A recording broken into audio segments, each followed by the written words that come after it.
Well, here we are. This is our first time ever seeing this boat. It was the first time we met the owner and of course taking it out. So this was technically the sea trial for the listing that we had seen. And as you can see, it needed a lot of work. I mean, a lot of TLC. It was dirty. It wasn't very nice looking and all that. But the good news was he brought his kids. And I say that in the sense that it gave us a clue that, well, he knew the boat wasn't going to sink and that it would run well. And it did. It ran perfectly okay. But here we are in the St. Joe River, and eventually we would make our way onto the lake and, you know, take it for a real sea trial, so to speak, in Lake Michigan. Hey, what's up? Just trying to tell us. I'm just doing normal stuff. And that's it.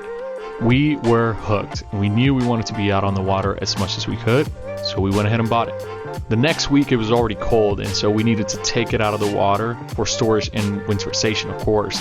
Our lovely wives helped us clean it as best as we could, and then it was time to winterize it for the off season.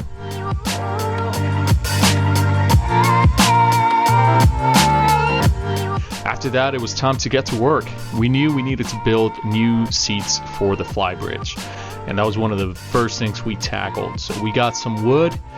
We started working on some frames and some backrest, which you'll see footage of in just a little bit.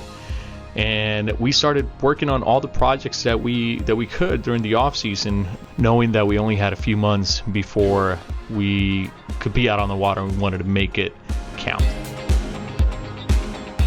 And here you see us working on what would become those seats up in the fly bridge. I'm taking memory foam and cutting it so that it would fit, obviously, and then we're covering it with this marine vinyl, which took quite a while to do, but the end result we were really happy with.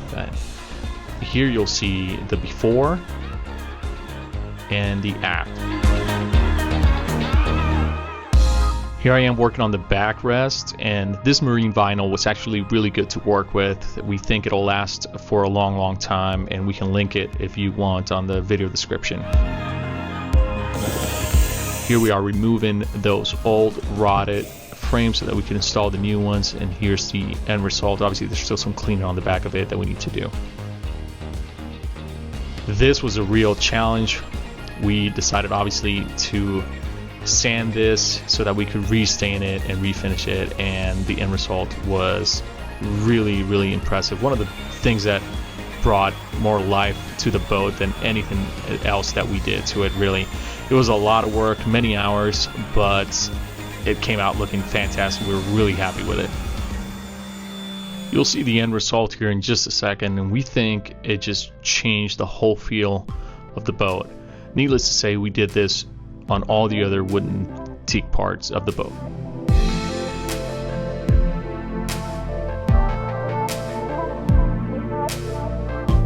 This is Keith's process for measuring what would become the inside carpet. He did a really terrific job. It was more challenging than it looks, but it turned out really nice. Meanwhile, I was inside working on removing that very old window tint and getting those windows clean again. Look at that bimini top. Here I am removing the old registration decals, which were old, crooked, and cracked.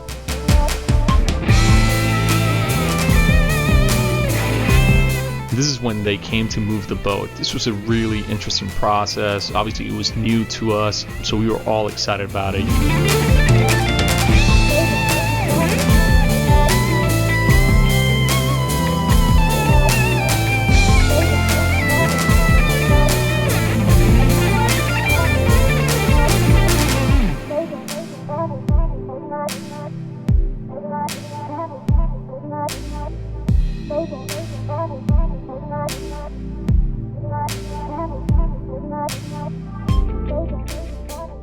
This is Rich, and he is Keith's father-in-law and a real godsend.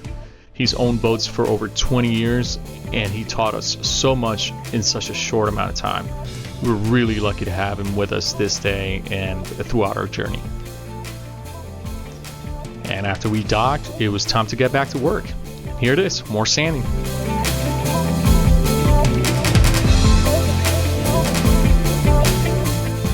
Every now and then, we would take a break, see how far we'd come, and realize how much there was left to do.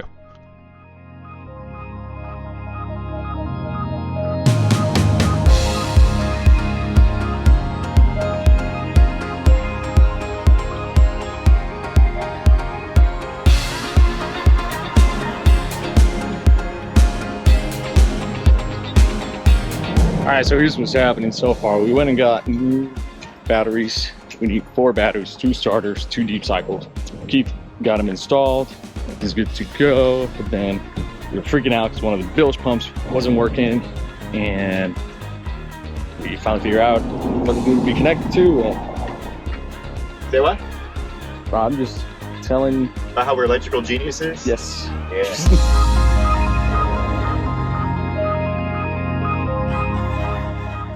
After all that, it was time to finally take it out. This was our first time doing it ourselves. Luckily, it went very well. Woo! How's it feel? Oh man, great.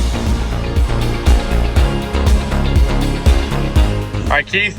What's that, bro? Tell us what you're feeling. I'm freaking out right now. We're good.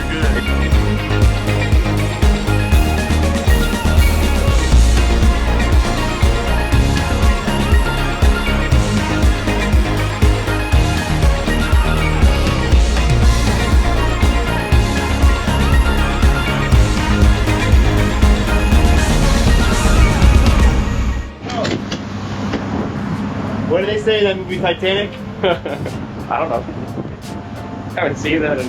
Yo, look at this. King of the world, not iceberg ahead.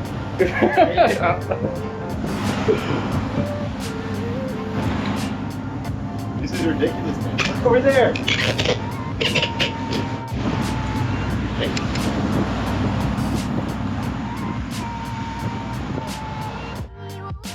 Inaugural swim.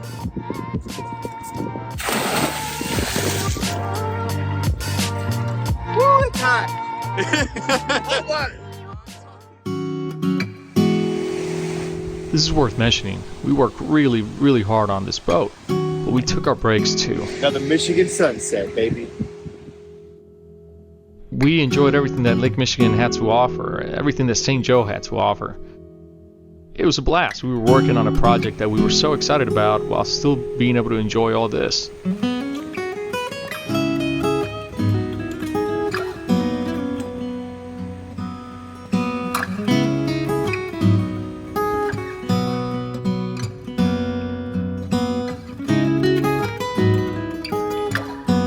How do you not love this place?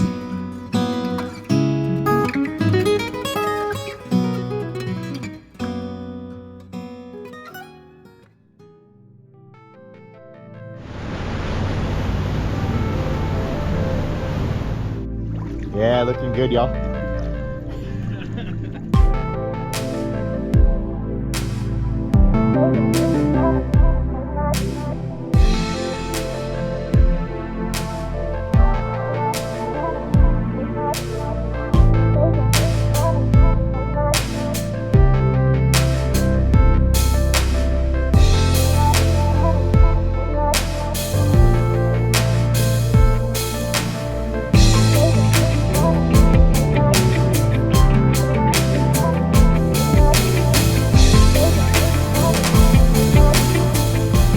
All right, here's a little update. There's Keith in the back.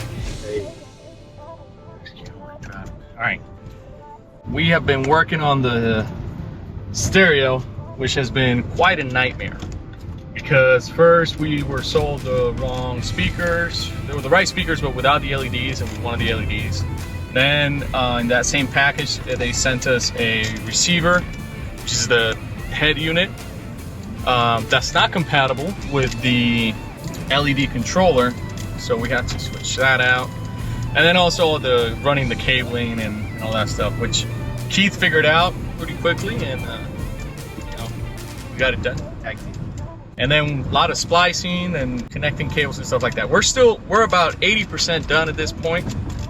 It's been quite a headache, and this is the second weekend we're working on it, because the first, which was last week, we were only able to run cabling but not really connect anything or get the head unit because we didn't have the right one. The end result will be great. I am open. Never seen a man slice cables. That's right. I'm pretty good at it. I didn't know I was, but we all learned something about ourselves. And we have certainly learned a lot about ourselves and marine stereos in the last several weeks. Can't listen to the haters. Can't. And you gotta get the LEDs if you can, because why not? Why not have LEDs on the speaker? We'll see. We'll see if we're able to pull this off. I think we'll see what happens. All right, we're about to turn this on for the first time. It's been quite a headache. 1 week. Been several weeks. We haven't screwed the plate yet because we just want to see if it works. Turn the radio on then. I saw a light. Oh, well, it's got a sound now. Yeah, let's see if we have a sound. We'll have sound. We'll have sound. Do we Bluetooth or what? Hey, get that. Look at this. Look at this. Woo! Hey, this too. We got RGB. It's just white right now, but hey, It's there. It's there. combined to make the white, right? Oh my god. It's RGB. All right. All right. How do these look up here? Okay, let's see. See if we can even Oh yeah, see. dude. They're lit up. Yes, they are. Can't barely see. Yeah, baby. After all that work, we finally had a sound system and LEDs. So here's some before and after pictures of what we did on the boat, and I wish I had taken a better video of just the whole after. But needless to say, it was a whole different vibe, whole different feel, and it felt so homey, and we just enjoyed it so much. I'm making this video after season ended, of course. We had a successful season. We had countless trips. We were there as much as we could, and we got to share it with friends and family, and it was just an amazing time. Truly blessed to be able to do that. We can't wait for next season.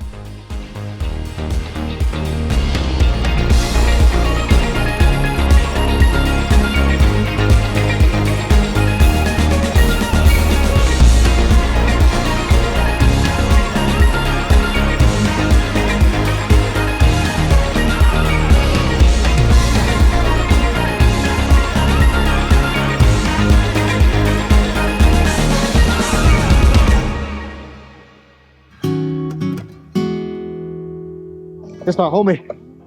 My homie right there.